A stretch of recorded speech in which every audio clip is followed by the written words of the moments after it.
Saludos, hoy 18 de abril del año 2025, Viernes Santo, ¿verdad?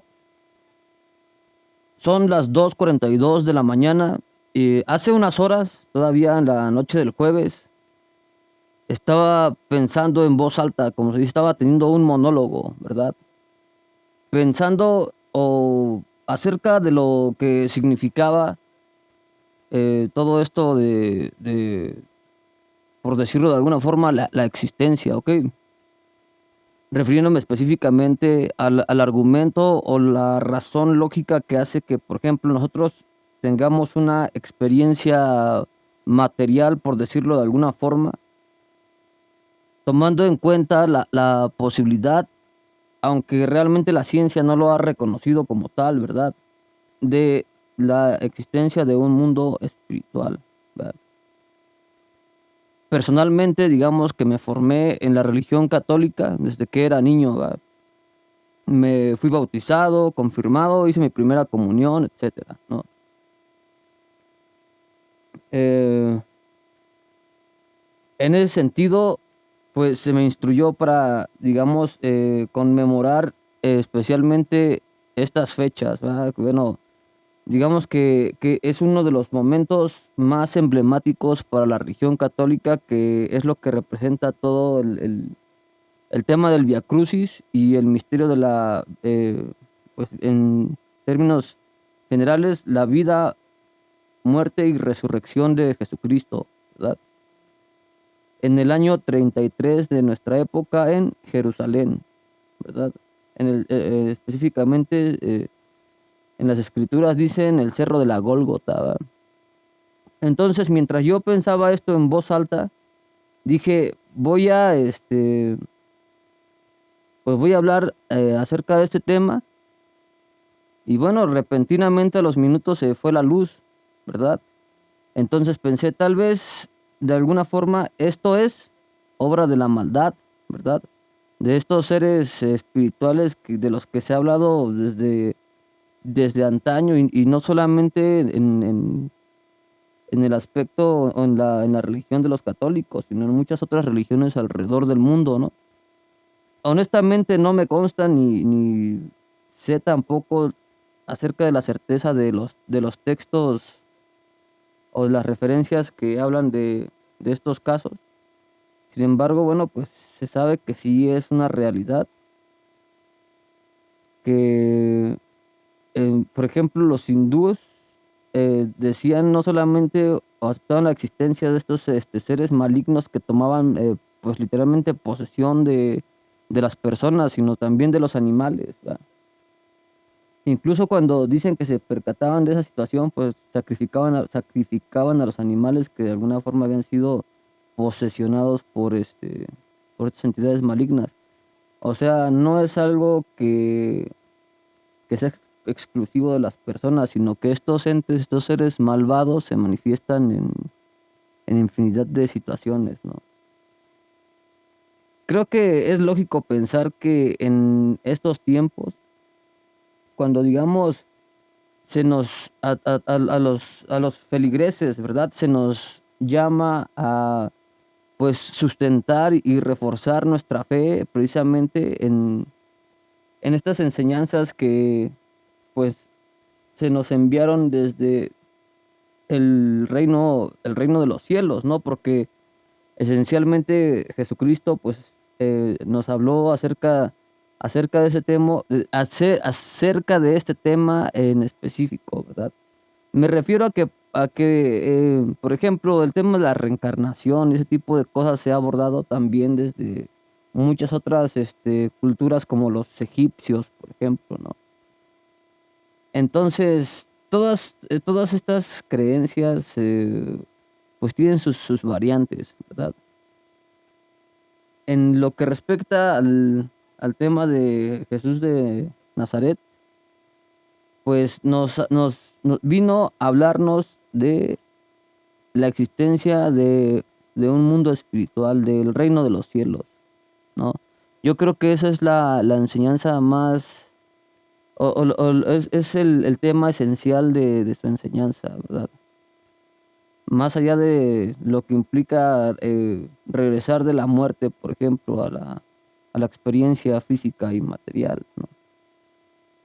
Entonces yo en el monólogo que estaba teniendo decía, intentando entender el porqué de todo esto, ¿no? Y yo pensaba, bueno, sigo pensando que es muy posible que ese mundo sea tan magnífico, por decirlo de alguna forma, y que difiere tanto de la Tierra, que lo más seguro es que nuestra experiencia material tiende al fortalecimiento y la formación de nuestra alma para que de alguna forma seamos dignos de poder habitar en un mundo tan supremo, tan sublime, ¿no? A lo que me refiero es a que, aunque científicamente todo esto no se ha probado, es muy posible que de ser cierto simplemente implicaría un contraste total entre lo que es la tierra y lo que es el cielo, ¿no? Siendo así, ok, Dios es omnipotente, Dios lo creó todo y pudo hacerlo todo, ¿no? O sea, pudo habernos creado perfectos, por decirlo de alguna forma, sin que tuviéramos la necesidad de fortalecer nuestro espíritu y de formarnos en la tierra para ganarnos un lugar en el cielo, porque al final del día yo puedo deducir, puedo entender que Jesús de Nazaret vino al mundo a explicarnos todas estas cuestiones. Por eso Jesús decía que Él es o sea, Jesús es el camino y la vida para poder conseguir eh, la vida eterna en el cielo y de esta forma la aceptación de Dios Padre, pues de Dios Creador, para que podamos precisamente acceder al reino de los cielos, ¿verdad? Entonces, por una parte, entender, por ejemplo, que esa es una de las razones por las que tenemos una experiencia terrenal, diría yo, ¿no? Que bueno, pues yo lo puedo entender si es que todo esto es verdad, porque bueno, ciertamente la fe muchas veces, digamos que se quebranta por obviamente la falta de, pues no está bien que lo diga así, pero pues objetivamente hablando es la falta de credibilidad que algo que nosotros no podemos percibir pudiera tener. Entonces, aún así, creo que es algo muy importante y también lo decía Jesús, o sea, tenemos que creer sin ver, pues por eso precisamente tenemos que tener fe y creer en que lo que Él vino a demostrar es totalmente cierto, aunque no nos conste del todo, ¿verdad? Y, o sea, tal vez yo no soy el único en el mundo que muchas veces ha dudado de todas estas cuestiones, aunque también parece ser que es algo muy simple y muy evidente, muy fácil de entender al final, ¿no? Siendo así, todas las almas que tenemos una experiencia en la tierra, asimismo tenemos una oportunidad por medio de los preceptos que Jesucristo vino a enseñarnos, aunado a todo lo que ya había existido antes, ¿no? Las 12 tablas de Moisés, por ejemplo, e infinidad de sabiduría que existe en, en la Sagrada Biblia, por ejemplo, ¿no? Hablando específicamente de este libro sagrado, ¿verdad?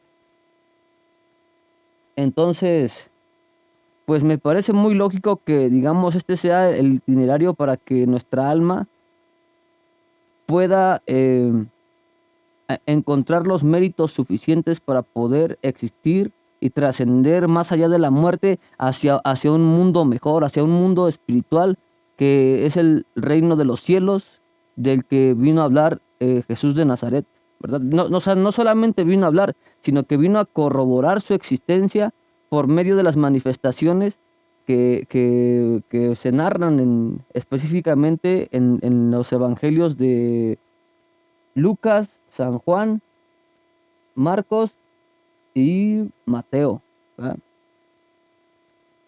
Entonces, en estos cuatro evangelios esencialmente es en donde se narra toda la vida, la anunciación del nacimiento de Jesús, el ángel Gabriel que fue enviado por Dios, se le apareció a la Virgen María y le habló acerca de el nacimiento de Jesús, ¿verdad? Entonces, bueno, pues ya después viene todo el tema de los Reyes Magos, los pastores, a quienes también se les hace, cuando ya María estaba a punto de dar a luz, porque ellos se encontraban lejos de la región en la que vivían, ¿verdad? Entonces, bueno, pues ya a punto de alumbrar, digamos, el ángel Gabriel otra vez hace su aparición a los pastores, ¿no? Y les dice que en ese lugar, en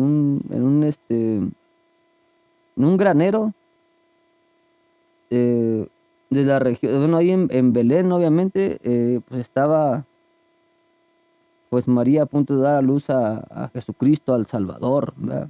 Y ya es cuando lo van a ver. Los famosos Reyes Magos, que se dice eran astrónomos, ¿verdad? Pues pudieron enterarse de toda la situación interpretando, pues no sé realmente cuál, no sé, hasta donde yo recuerdo, no se narra específicamente cuál fue el método que utilizaron para poder identificar la famosa estrella de Belén y llegar así al portal, el, el granero en el que, bueno, pues sí, en el que se encontraba Jesús. De hecho, yo tengo entendido que ellos llegan tiempo después del día en el que nació, ¿no? Algunos días después, tal vez. Después, pues ya ellos regresan a la región de Judea, Nazaret, que es de donde eran originalmente, y bueno, pues ahí ya es en donde se hace la famosa presentación de Jesús. Ellos, yo tengo entendido, viven todo ese tiempo. Cuando lo del rey Herodes, un otro ángel se les aparece y les dice que escapen y se van a Egipto, ¿verdad? Se van a Egipto, no sé exactamente cuánto tiempo.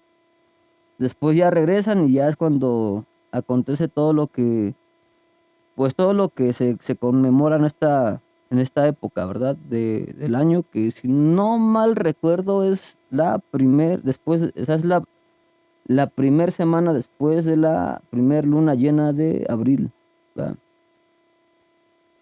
Bueno, entonces, de lo poco que se sabe, ellos regularmente, o sea, Jesús, María y José, iban con Jesús, yo creo, un adolescente, iban siempre a la celebración, pues yo supongo de Pesaj, pues todas las tradiciones que los israelitas pues acostumbraban, porque pues así se practicaba la religión en ese tiempo, ¿no? La fiesta de las enramadas, ¿no? Incluso ahí en uno de los cuatro evangelios se narra cómo en una ocasión Jesús se les perdió, ¿verdad? En la peregrinación que hacían hacia Jerusalén, porque ellos regularmente iban a estas celebraciones hebreas de los israelitas, pues a la capital de Israel, ¿verdad? A Jerusalén. O sea, ellos iban de Nazaret a Jerusalén, a Sucot, a Pesach, a celebrar Pesach, ¿no? Bueno, aunque Pesach regularmente se celebra en las casas pues de cada quien, ¿verdad?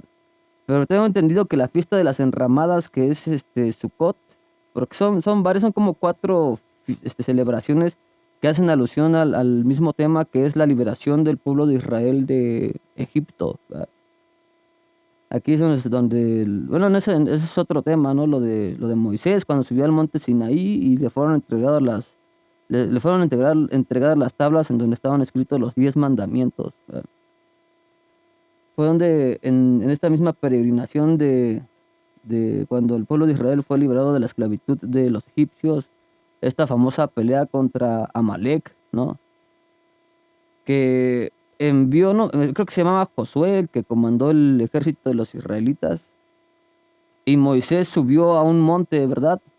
Y levantaba el bastón el que le había entregado Dios, ¿verdad? Y dice que cuando dicen que, o sea, se narra ahí en el libro del Éxodo, que cuando Moisés tenía las manos arriba, los israelitas iban ganando la batalla, ¿verdad?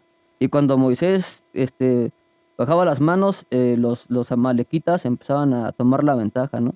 Entonces se dice que esta guerra pues duró pues todo el día, ¿no? Entonces Moisés ya estaba cansado y llegaron dos israelitas y le levantaron las manos, ¿no? Y así fue como vencieron al ejército de Amalek.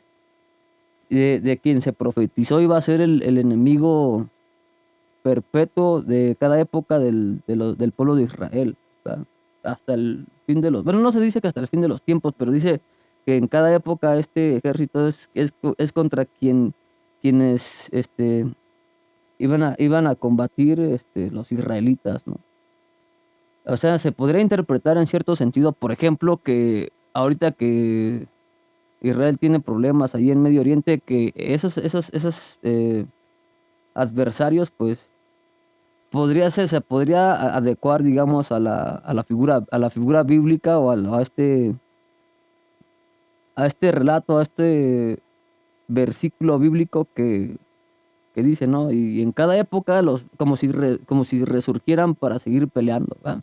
Bueno, entonces, bueno, no es el tema de lo que estoy hablando, sino específicamente de eh, la vida de Jesús de Nazaret, ¿va?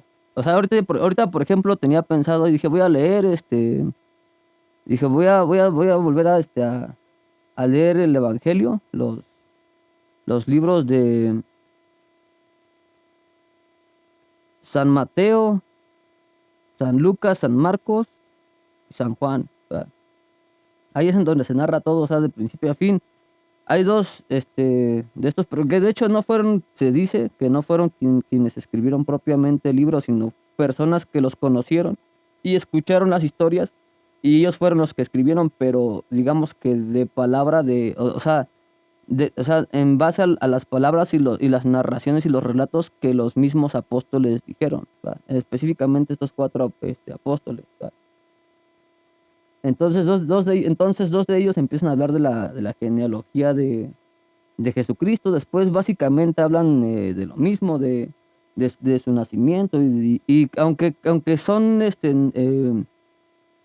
eh, enfoques diferentes al final, o sea, se habla exactamente de lo mismo, pero en ciertas cuestiones específicas sí se diferencian, ¿va? Porque es como eso, o sea, algunos mencionan la genealogía y otros no, ¿va? Y ciertas historias así específicas, ¿ok? Pero en esencia se habla exactamente de lo mismo. Y bueno, pues ya tuve que prescindir de volver a leer el Evangelio porque, bueno, pues esta situación, vean, se fue la luz y pues ya no pude concentrarme de lleno en el estudio bíblico, ¿va? En fin, eh, se habla muy poco realmente de la vida de Jesús, lo poco que se narra en esos tiempos que iban de Nazaret a Jerusalén a celebrar la fiesta de las enramadas. No es como si ellos tuvieran una tradición que es la fiesta de Sukkot, ¿va? Es una de las, no sé exactamente, son cuatro fiestas, si no mal recuerdo, que es Pesach es una, Sukkot es otra, y no estoy seguro si Yom Kippur también, no sé exactamente, ¿verdad? Pero bueno, básicamente lo que los judíos hoy en día celebran básicamente esa era la religión de Jesús, ¿no? En ese tiempo pues se podría entender como la religión de los israelitas, que era de todo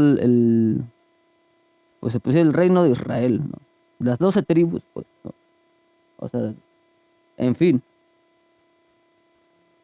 em, Jesús de Nazaret, pues, era un estudioso de la Biblia, ¿no?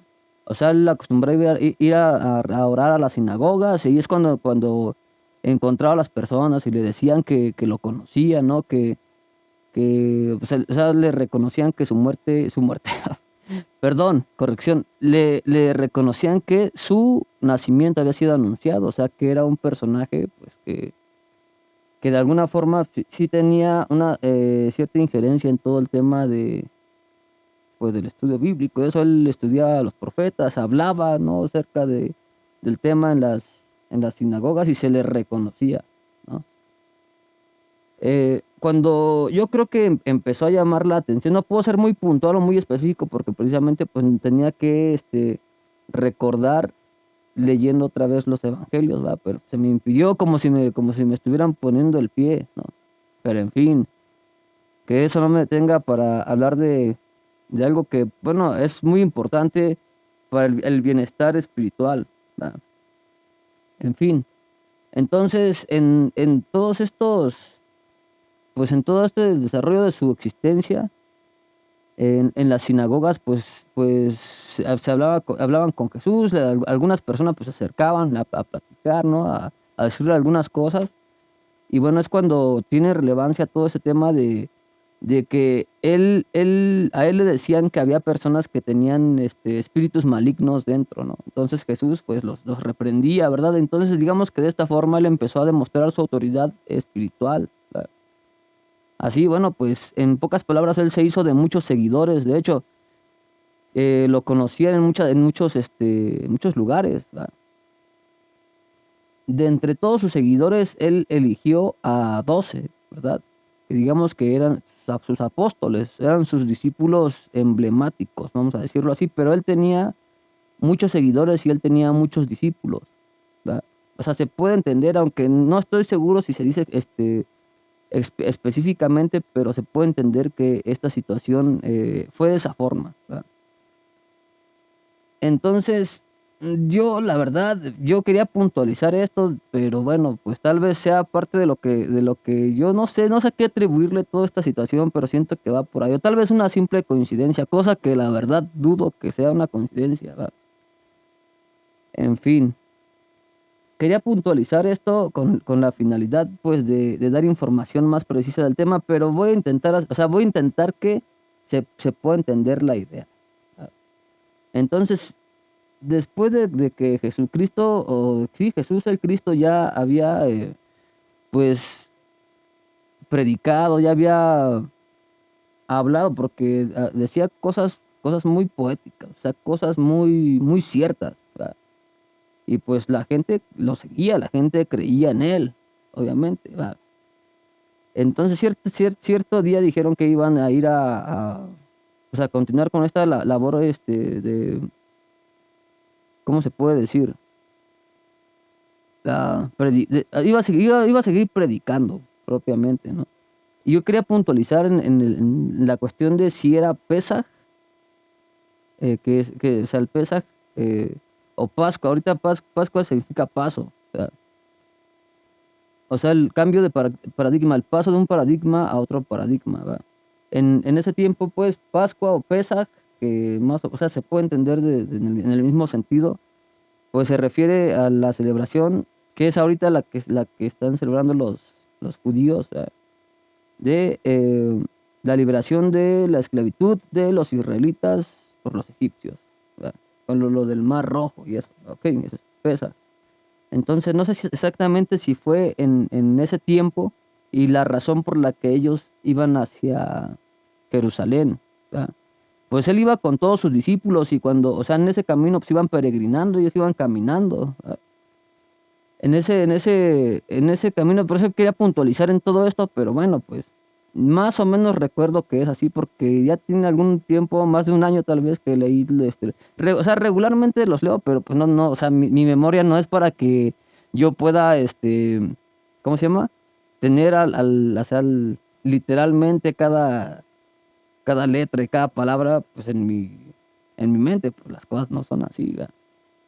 Digamos que nuestra naturaleza como humanos es olvidar, o sea, en la cuestión de la memoria, ¿no? O sea, porque se nos olvidan cosas y cosas. O sea, es imposible tener, pues, textual y recordar con precisión todos los textos, ¿verdad? Entonces, en toda esta peregrinación que hicieron, yo deduzco que obviamente, pues, de Nazaret a Jerusalén, incluso en alguna vez vi qué tan lejos estaba. Y bueno, pues, no es tanto, pero sí deben ser algunos días, tal vez semanas caminando, ¿no? Bueno, pues en ese inter, pues ellos iban en las casas y en esas casas en las que ellos a veces acampaban o se quedaban, pues las personas los conocían, o sea, no, Jesucristo no tenía solamente 12 apóstoles, sino tenía muchísimos seguidores y muchísima gente que lo apoyaba, ¿verdad? Pero bueno, los que eran más allegados a él y sus discípulos selectos, pues eran los 12 apóstoles que nosotros ya conocemos, ¿verdad? Entonces, en todo este camino, cuando iban hacia Jerusalén, en 3 ocasiones él apartó a sus, porque no nada más iban, yo tengo entendido esto, o sea, no nada más iban Jesucristo y los 12 apóstoles, sino que iban ellos y aparte iban más personas, pues, ¿verdad? O sea, casi como si fueran sus apóstoles, pues, sus discípulos, pero no eran sus discípulos selectos, que sí eran sus 12 apóstoles. Bueno, en ese camino de Nazaret a Jerusalén, 3 veces los apartó de los demás, ¿verdad? O sea, él apartó a sus discípulos y les dijo, ¿verdad? Les dijo que él iba a ser entregado a los hombres, iba a morir e iba a resucitar al tercer día, ¿no? Bueno, para esto Jesucristo pues ya había hablado lo que había dicho, ¿no? Desde su nacimiento y toda su historia de vida, pues se encauzó hacia la credibilidad de lo que decía, ¿no? Y bueno, habló de muchísimas cosas, ¿no? Ahorita no voy a hablar bueno, al menos lo poco que recuerdo de su obra, de lo que él decía, porque yo creo que ahorita el tema central es el tema lo que respecta a la Semana Santa, ¿no?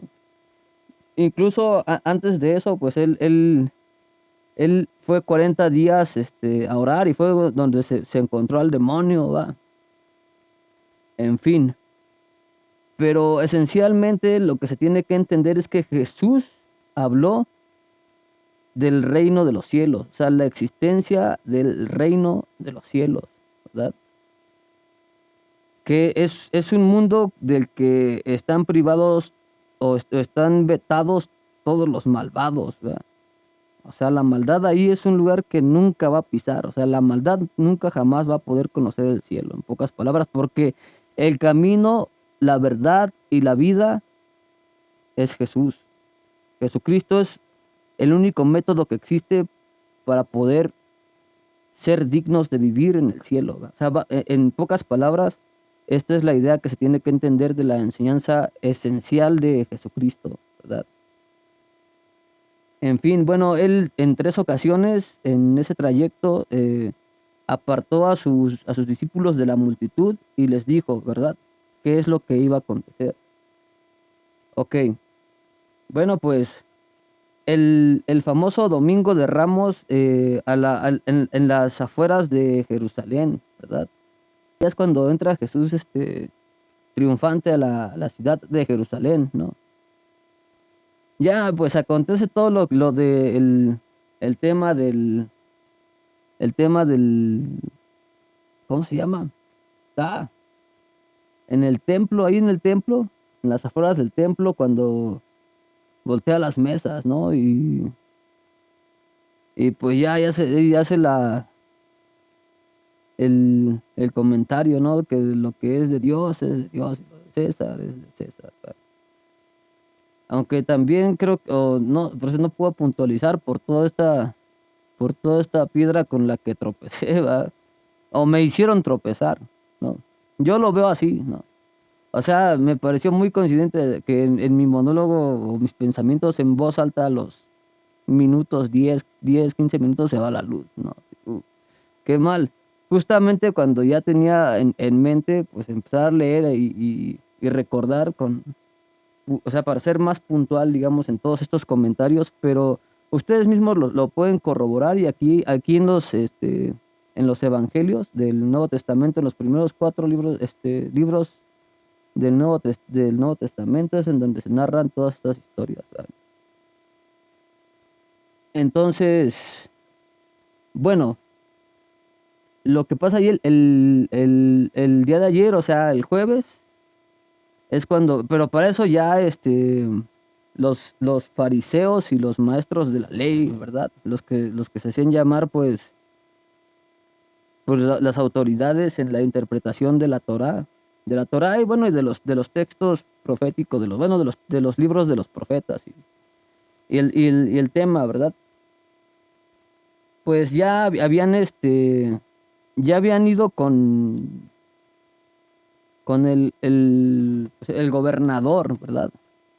Eh, que era, bueno, pues vamos a decirlo así, el delegado del poder de Roma, ¿verdad? Que en ese tiempo, pues sí era Julio César, no sé cuál de todos, ¿verdad? Bueno, el Poncio Pilatos, que era el quien ostentaba el poder ah, sí, del emperador romano en, en Israel, ¿verdad? Bueno, pues ellos ya le habían ido a decir em, que Jesús estaba creando alboroto y que estaba creando desorden y que estaba incitando a la sedición a las personas, ¿verdad? Entonces también por eso pues no sabían en dónde estaba oculto, ¿no? Ya fue cuando pasó lo de Judas, ¿no?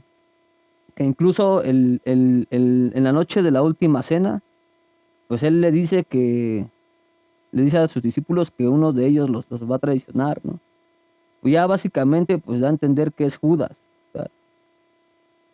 Ya pues en efecto el siguiente día al amanecer, el viernes en la madrugada, pues llegan todos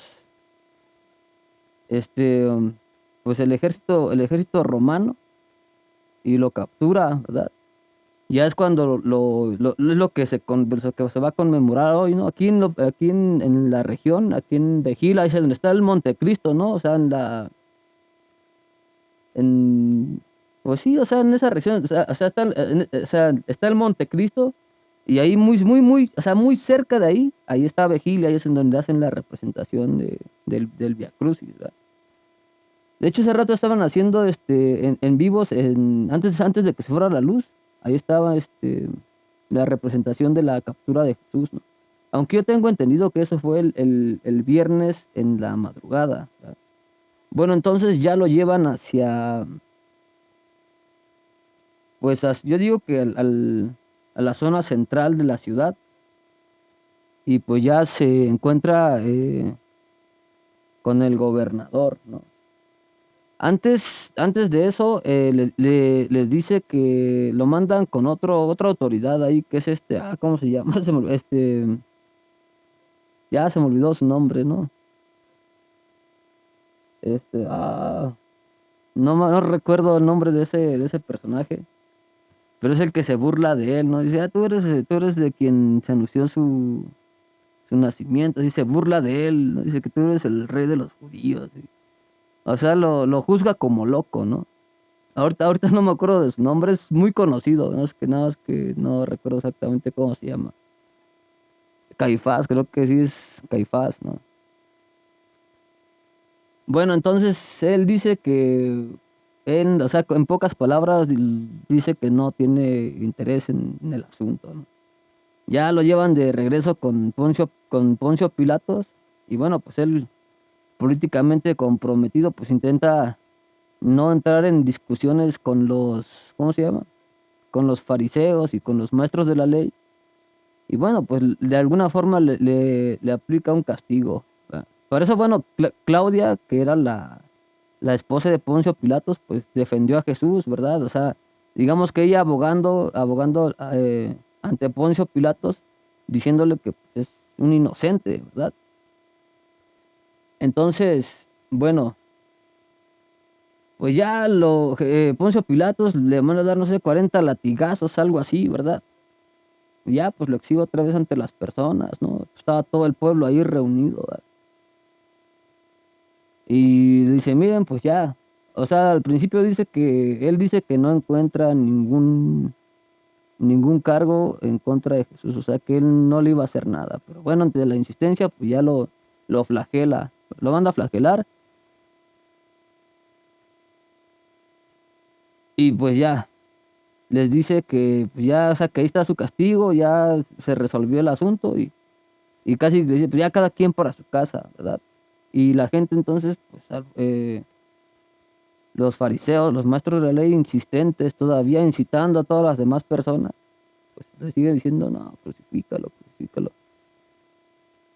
Todavía Poncio Pilatos, que por las celebraciones o ciertas cuestiones que se estaban celebrando en ese momento, acostumbraban liberar un prisionero, ¿no? Igual lo de Barrabás, ¿no? Y dicen, ¿a quién liberan? A Jesús, a Barrabás, ¿verdad? Y a la gente, no, que liberen a Barrabás, ¿verdad? Entonces, o sea, la insistencia de las personas y la presión para evitar, porque Y yo supongo que, pues por cuestiones de política y del orden que debería mantener en la ciudad, pues al final del día, digamos que de alguna forma, Poncio Pilatos, por la presión de las personas, pues se vio obligado pues a crucificar a Jesús, ¿verdad? Entonces, bueno, pues al final ya es cuando ya Poncio Pilatos va y se lava las manos, ¿verdad? Dice él, o sea que se dio a entender que él no se iba a manchar las manos de sangre, él no se iba a manchar las manos de la sangre de un inocente. ¿Verdad? Y bueno, pues ya dio a entender que la culpa o la sentencia se la estaba imponiendo los fariseos, los maestros de la ley y la gente, ¿verdad? Si no, sí, bueno, pues ya es cuando los soldados, pues yo creo que eh, en esa sinergia, ¿verdad? De odio, pues sí, es cuando le quitan el, el traje que él traía, no era una sábana blanca, no recuerdo exactamente, y le ponen algunos libros, un libro dice que es un manto rojo, otro dice que es un manto púrpura, ¿verdad? Que le hicieron una corona de espinas y que le dieron un palo como báculo y que con ese palo le pegaban en la cabeza, ¿verdad? Le pegaban en la cabeza, lo escupían y se burlaban de él, ¿no? Entonces, bueno, eso debió haber sido, no sé, a las 12, 1 de la tarde, tal vez, porque al final se narra que él expiró hacia las 3 de la tarde. ¿Verdad? Fue crucificado en medio de dos ladrones. ¿Verdad? O sea, porque la crucifixión era el método de ejecución. ¿Verdad? Entonces, pues lo hicieron cargar su cruz hasta el cerro de la Gólgota, que es se llama el cerro de la calavera. ¿Verdad? Y bueno, pues ya saben ustedes lo que pasó, las tres caídas. eh, y hacia el final de todo este sufrimiento, ¿verdad? Al que fue sometido injustamente, pues, y obviamente como parte del plan divino de salvación y de todo lo que se había anunciado o sea, fue perfecto, como decís, esa es verdad, desde su nacimiento hasta su muerte, su nacimiento, vida, muerte y resurrección fue totalmente perfecto. O sea, todo fue exacto, preciso como se había pues como se había dicho que iba a acontecer y eso yo creo que al final del día fue algo que, aunado a todo lo que se ha hablado, ¿verdad? Tomó tanta relevancia y bueno, pues fue el momento en el que indudablemente tuvimos las pruebas de la existencia de algo muy, muy, lo que es lo más importante de todo lo que podría existir o sea, en cualquier aspecto de la existencia, valga la redundancia, ¿no? Que es el reino espiritual o el reino de los cielos, ¿verdad? Entonces, bueno, pues ya hacia las 3 de la tarde dicen expiró, ¿no? Y dijo sus últimas palabras, si no mal recuerdo, que dice Eli, Eli, lama sabactani, Eli, Eli, lama sabactani, o Eli, Eli, lama sabactani, no sé cuál, pero tengo entendido que estas fueron las palabras y que los soldados decían, mira, está llamando a Elías, pero realmente lo que dijo fue, Padre, Padre, ¿por qué me has abandonado? O sea, en todo su martirio, en todo el suplicio que vivió, pues obviamente ya, pues, en el último momento, pues sintió el abandono de su padre, quien era, o del Padre Celestial, que era quien lo había estado guiando en toda su existencia, ¿verdad? En fin, bueno, aconteció esto, ya con lo del vinagre y que todo lo rematan con la lanza, ¿verdad? Eso hacia las 3 de la tarde, después dicen que hubo un terremoto, ¿verdad? El cielo se oscureció y hubo un terremoto, entonces fue, yo creo que la señal definitiva de que efectivamente todo lo que se profetizó y todo lo que se había dicho, pues efectivamente sí era verdad y la credibilidad, y eso le daba entonces credibilidad a esto precisamente que estoy diciendo y que es el argumento esencial de la vida de Jesús de Nazaret, que es la existencia del reino de los cielos. Es decir, si todo esto es verdad y desde el principio hasta el final, entonces la verdadera enseñanza, o sea, dentro de todo este misterio, la verdadera enseñanza es la veracidad de la existencia del reino de los cielos. O sea, eso es lo más importante de todo. Al final es la esencia de todo el misterio que se reveló, que se manifestó sublimemente el domingo de resurrección, ¿verdad? O sea, desde el principio de la creación incluso hasta la fecha, pues no ha existido un momento tan importante para la fe como ese momento. Entonces, esto es obviamente algo que estoy diciendo desde un punto de vista muy personal, porque no, o sea, yo no estoy diciendo que tengo la razón. Sin embargo, yo puedo deducir que de todas estas enseñanzas, eso es lo más importante, o ese es el verdadero mensaje y el sentido de la existencia del nacimiento, vida, muerte y resurrección de Jesucristo. O sea, pues por eso se dicen incluso en las oraciones, está en el cielo, o sea, con el Padre Celestial, ¿verdad? Entonces ya no estamos hablando de temas terrenales y de todos estos asuntos, sino de temas de más importancia, más relevancia. Bueno, pues ya lo que acontece lo llevan a lo que hoy en día se conoce como el Santo Sepulcro, ¿verdad? Que está ahí en Jerusalén, que ya, bueno, resucita al tercer día, regresa y con sus apóstoles y les enseña sus manos, ¿verdad? Y dice, miren, pues que tenía pues ahí en donde lo habían crucificado, ¿verdad? Las perforaciones en las manos, ¿verdad? Entonces, bueno, antes de que Jesucristo regresara al cielo, ¿verdad? Les dijo a sus apóstoles que él iba a regresar en el futuro. Les dice infinidad de cuestiones y señales que ellos iban a reconocer hacia el final de los tiempos, que es cuando Jesucristo regresará nuevamente a la tierra. Ya hablando en los términos de su apóstol San Juan, el que fue desterrado a la isla de Patmos, en el año 90 de nuestra era, o sea, 60 años después, 57 años, porque fue en el año 33 lo de Jesús, 57, 57 años después de eso, o sea, en el año 90 de nuestra era. Eso fue en el año 33 de nuestra era. En el año 90 de nuestra era, en la isla de Patmos, pues todos sus apóstoles, después de que Jesús regresó definitivamente al cielo, que es en donde está actualmente, todos sus profetas sufrieron, y él mismo se los dijo también, dijo, y por mi dijo, y por, o sea, Jesucristo dijo que por la causa de Jesucristo, sus apóstoles iban a sufrir persecución y etcétera, etcétera, etcétera, ¿no? Entonces, hacia el final del tiempo, de los tiempos, que es de lo que profetizó específicamente San Juan, el apóstol o sea, no ni San Juan Bautista, no fue San Juan Bautista, sí, San Juan apóstol, a quien se refiere el Evangelio de San Juan, ¿verdad? Fue el mismo que escribió el libro del Apocalipsis, ¿verdad? O libro de las Revelaciones, y pues ya él, obviamente, pues conocía todas las profecías bíblicas del fin de los tiempos, y es un libro que sí habla esencialmente pues yo alcanzo a reconocer ahí a bastantes profetas que hablan del fin de los tiempos, de la guerra de Gog y Magog, cosas así, ¿verdad? Entonces al final sí hablas específicamente del regreso de Jesucristo, ¿verdad? Pero Jesucristo regresa, bueno, aunque se puede entender metafóricamente, porque él dice que viene montado en un caballo blanco con una corona de oro y una espada, ¿verdad? Pero esa espada se refiere o sea, a la palabra, ¿verdad? O sea, no es tan literal hasta donde puedo entender, pero sí se habla en cierta medida de conflictos bélicos.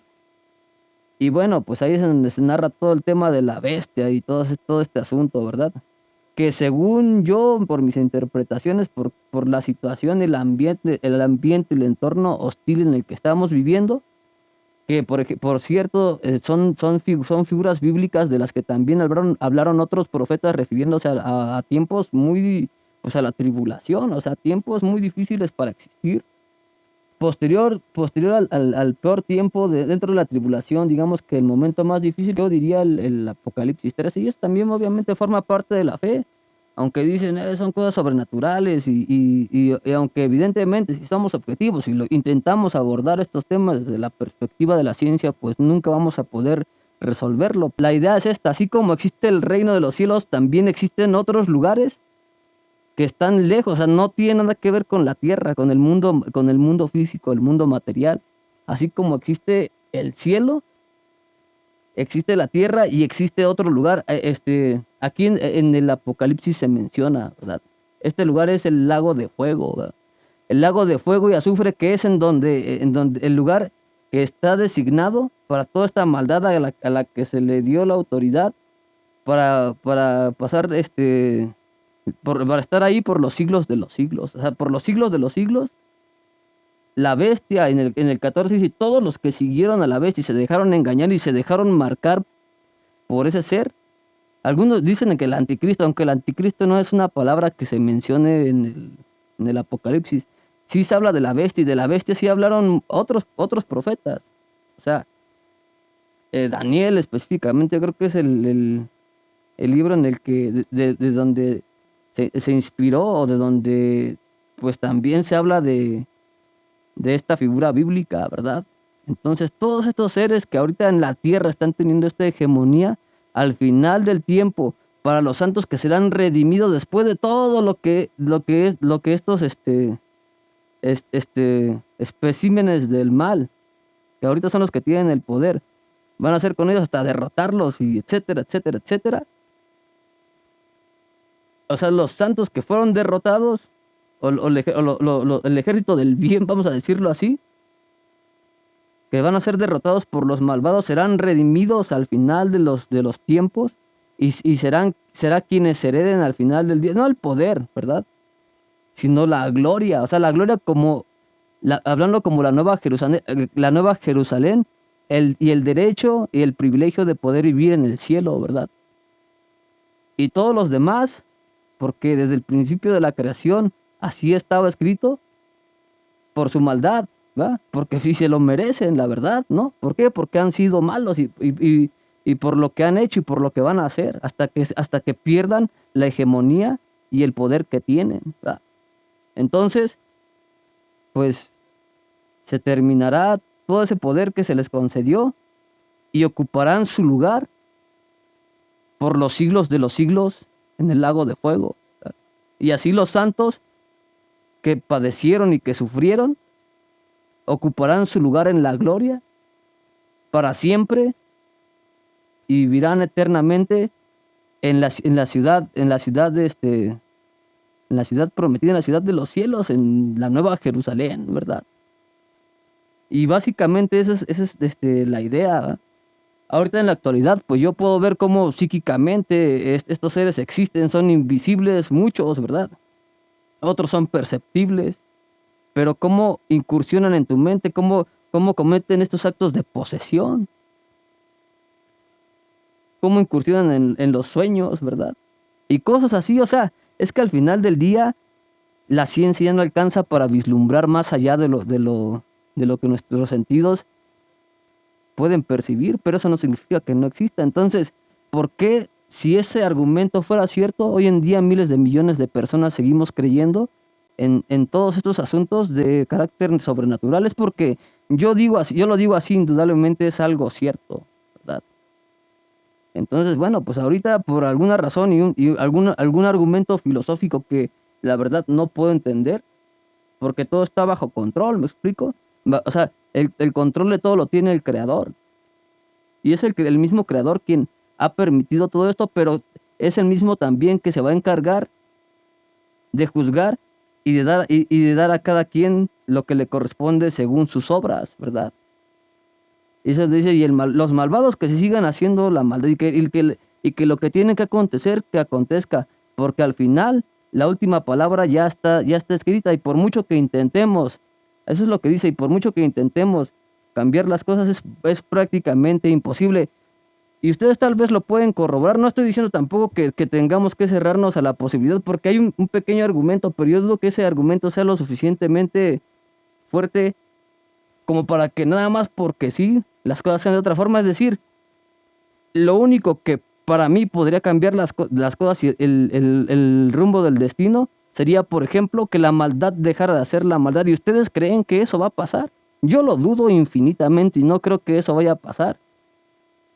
Entonces, siendo realistas, todos los argumentos y cada uno de los aspectos bíblicos que podemos entender y estudiar van a tender a esto, al discernimiento y la elección, el castigo el castigo, la reivindicación, arrepentimiento y, y lo que está predestinado para los buenos y para los malos, ¿verdad?